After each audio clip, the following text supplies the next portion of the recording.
Apa sih itu nirwana? Apa aja elemen yang ada di nirwana tersebut?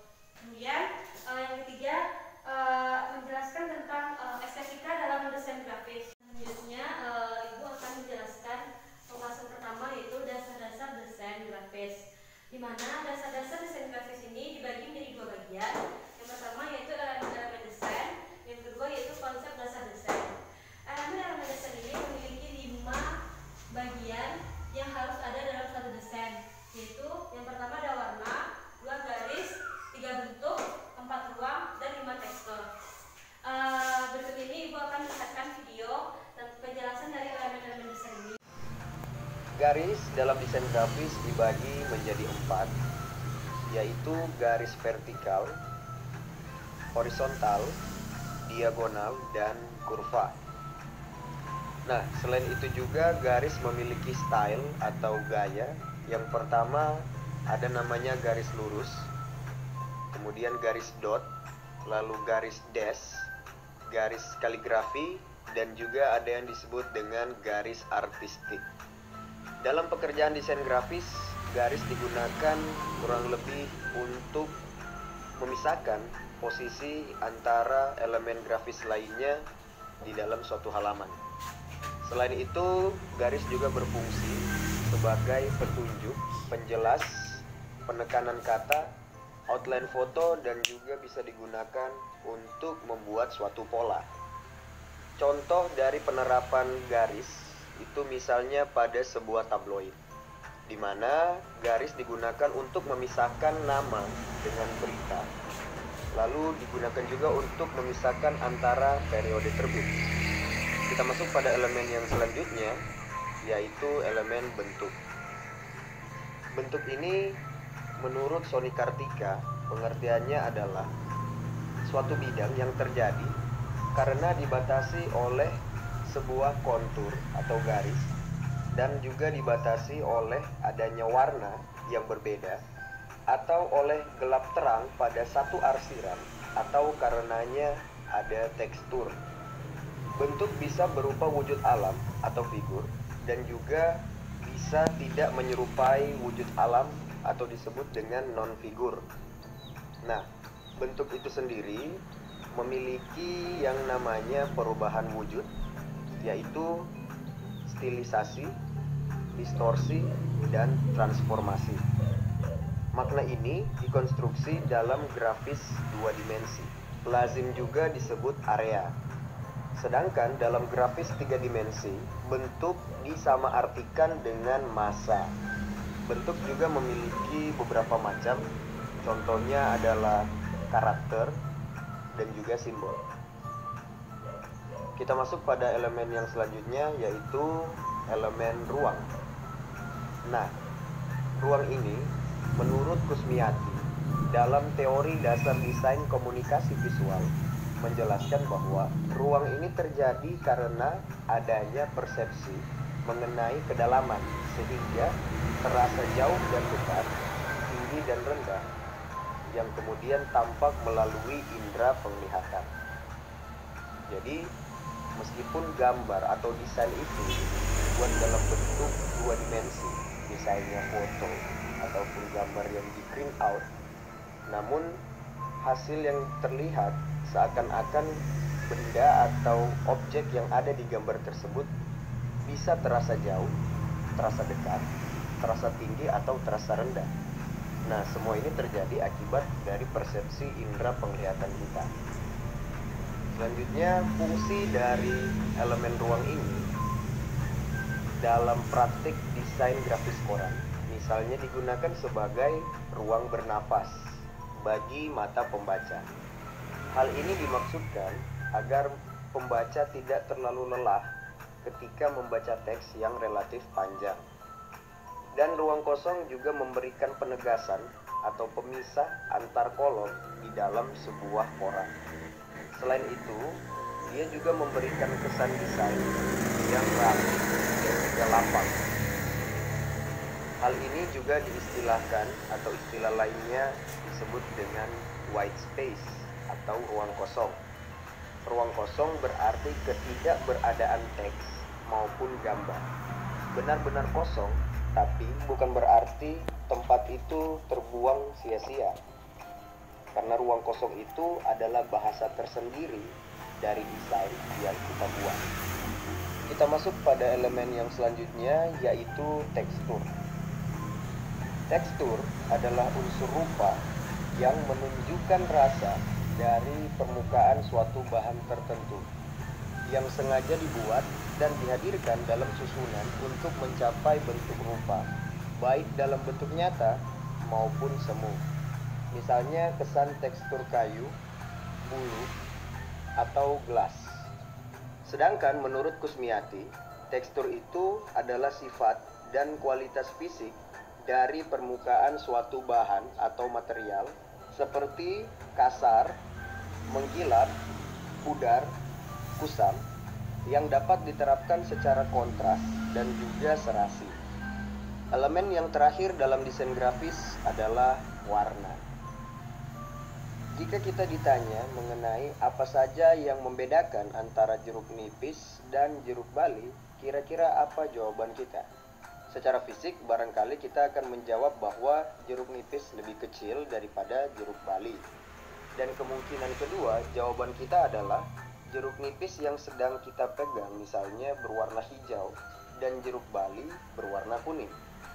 Nah, dari contoh ini bisa kita pahami bahwa warna sebenarnya merepresentasikan mana jeruk nipis dan mana jeruk bali, atau bisa menjadi suatu pembeda dari sebuah objek. Lalu mengapa warna sebuah objek bisa dilihat oleh mata kita?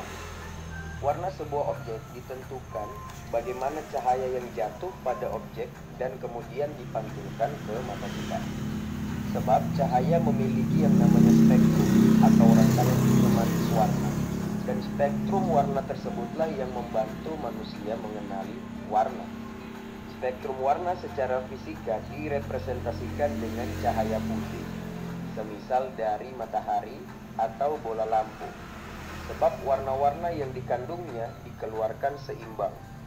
Sedangkan jika warna-warna yang dikeluarkan tidak seimbang, kita akan melihat warna lain selain putih. Oleh sebab itulah objek jeruk nipis terlihat hijau karena ia memantulkan cahaya hijau.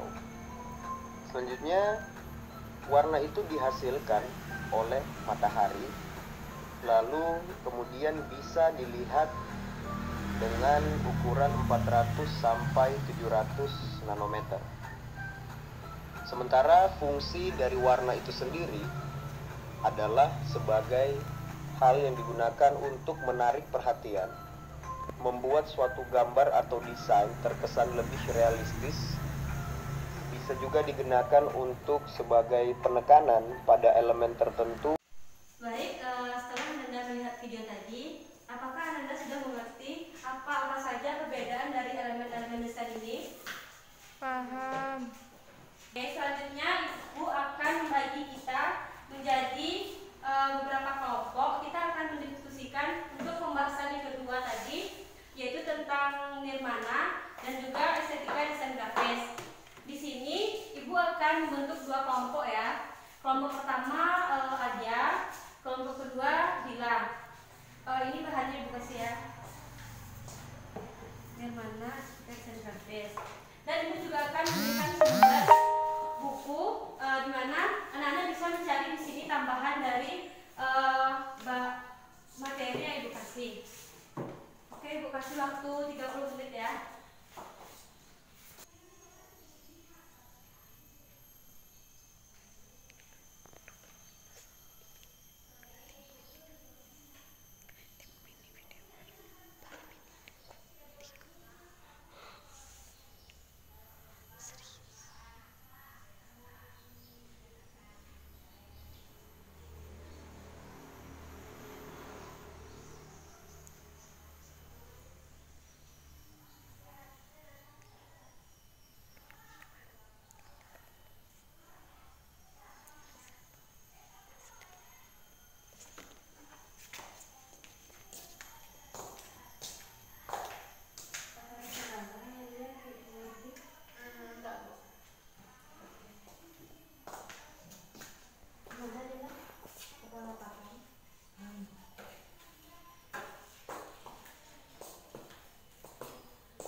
dan sebagainya merupakan elemen yang sangat penting dalam penciptaan sebuah desain.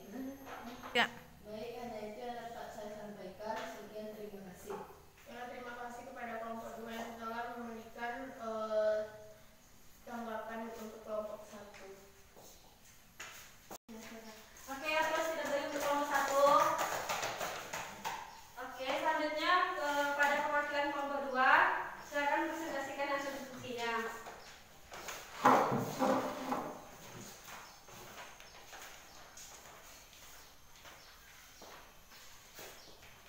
Baiklah, saya dari perwakilan kelompok 2 akan menyampaikan diskusi kami, yaitu estetika desain grafis. Pengertian estetika adalah ilmu yang mempelajari kualitas estetika suatu benda atau karya serta pengalaman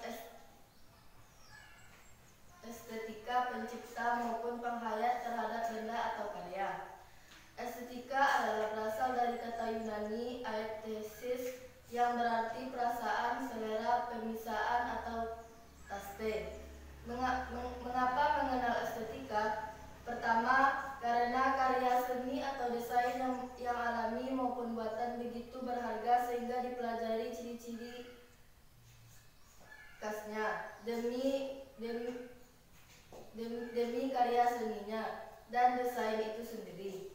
Yang kedua, ia mesti berpendapat bahwa pengalaman estetika itu berharga baik itu untuk kelompoknya maupun masing-masing anggotanya, sehingga karya seni dan desain itu mesti dipelajari. Yang ketiga, mungkin dikira bahwa pengalaman ini begitu bernilai pada dirinya sendiri, sehingga membutuhkan pengujian dan pemeliharaan mengenai kualitas karya dan desain itu. Nah, hanya itu yang dapat saya sampaikan. Adakah dari kelompok lain yang ingin menanggapi? Tidak. Jadi akan disimpulkan, dasar-dasar desain grafis itu terdapat 2 bagian, yaitu elemen-elemen desain dan konsep dasar desain.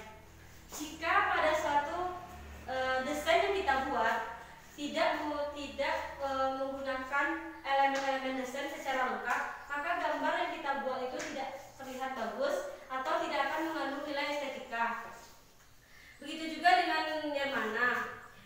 Jika pada nirmana tidak ada elemen-elemen penting seperti titik, garis, bidang warna, maka suatu gambar juga tidak akan terlihat bagus karena elemen-elemen itu merupakan yang sangat penting dalam penciptaan sebuah desain. Baik, sampai di sini apakah anak-anak sudah mengerti dari yang kita pelajari hari ini? Mengerti, Bu.